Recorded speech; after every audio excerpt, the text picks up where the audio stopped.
Kembali lagi di kuliah Matematika Diskrit. Sekarang kita sudah berada di pertemuan ke-11. Pada pertemuan ke-11 ini kita akan membahas tentang 3 hal. Yang pertama, bilangan prima dan faktorisasi prima. Yang kedua, teorema kongruensi dan aplikasi dalam enkripsi. Dan yang ketiga, studi kasus sistem keamanan komputer. Jadi kita langsung saja ke yang pertama. Bilangan prima dan faktorisasi prima. Bilangan prima sendiri adalah bilangan bulat yang lebih besar dari 1 yang hanya dapat dibagi oleh 1 dan bilangan itu sendiri. Contoh bilangan prima itu ada 2, 3, 5, 7, 11, 13, 17, dan sebagainya. Jadi bilangan-bilangan itu hanya dapat dibagi oleh 1 dan bilangan itu sendiri. Nah, 2 adalah bilangan prima satu-satunya yang bernilai genap. Bilangan non-prima disebut bilangan komposit karena memiliki lebih dari 2 faktor prima. Nah, untuk faktorisasi prima, proses memecah bilangan komposit menjadi perkalian bilangan prima. Jadi di sini, sebelumnya bilangan prima itu tidak dapat dipecah selain dari 1 dan bilangan itu sendiri. Lalu bilangan komposit adalah bilangan yang bisa dipecah menjadi beberapa bilangan prima lainnya. Nah, misalnya 60 kita bisa pecah menjadi 2 dikali 2 dikali 3 dikali 5. 2, 2, 3, 5 adalah faktor prima dari bilangan 60. Begitu juga dengan 84. Itu kita bisa pecah menjadi 2 dikali 2 dikali 3 dikali 7. 2, 2, 3, 7 itu adalah faktorisasi prima dari bilangan 84 itu sendiri. Nah, faktorisasi prima ini penting karena digunakan dalam berbagai bidang seperti teori bilangan dan enkripsi data. Keamanan enkripsi berbasis kunci publik atau RSA bergantung pada kesulitan faktorisasi bilangan besar. Selanjutnya, kita memiliki teorema kongruensi dan aplikasi dalam enkripsi. Nah, kongruensi itu apa? Kongruensi adalah 2 bilangan A dan B yang memiliki kongruen modulo n jika selisihnya habis dibagi dengan n.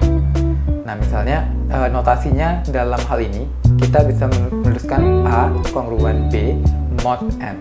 Nah, misalnya 17 kongruen 5 mod n. Nah, 17 dikurangi 5 itu 12 dan 12 itu habis dibagi 6. Maka bilangan 17 dan 5 ini dengan bilangan mod n, mod 6 itu disebut sebagai kongruen.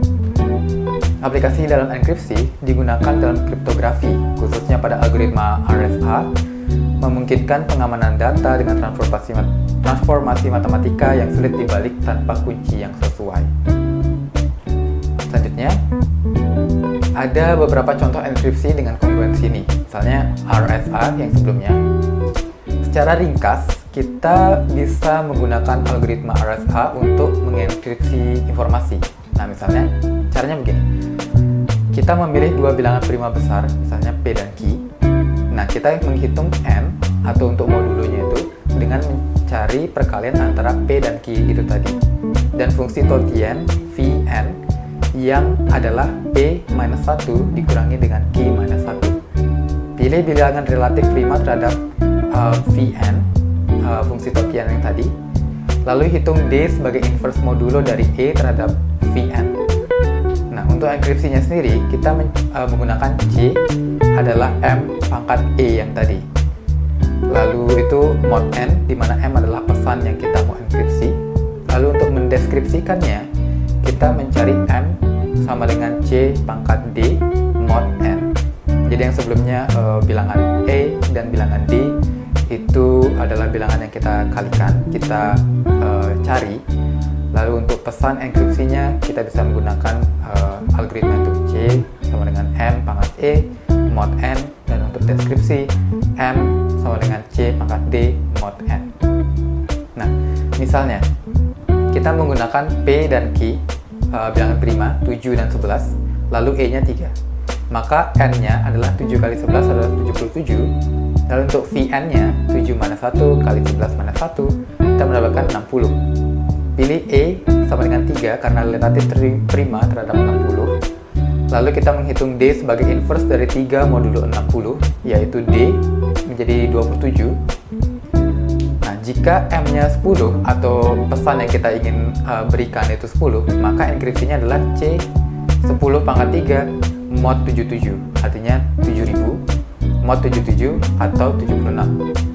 7000 dibagi 77 dan sisanya adalah 76. Deskripsinya kita bisa menggunakan fungsi tadi, hasil yang tadi 76 dipangkatin dengan 27, itu adalah D kita, lalu mod 77 dihitung menggunakan metode eksponen modular.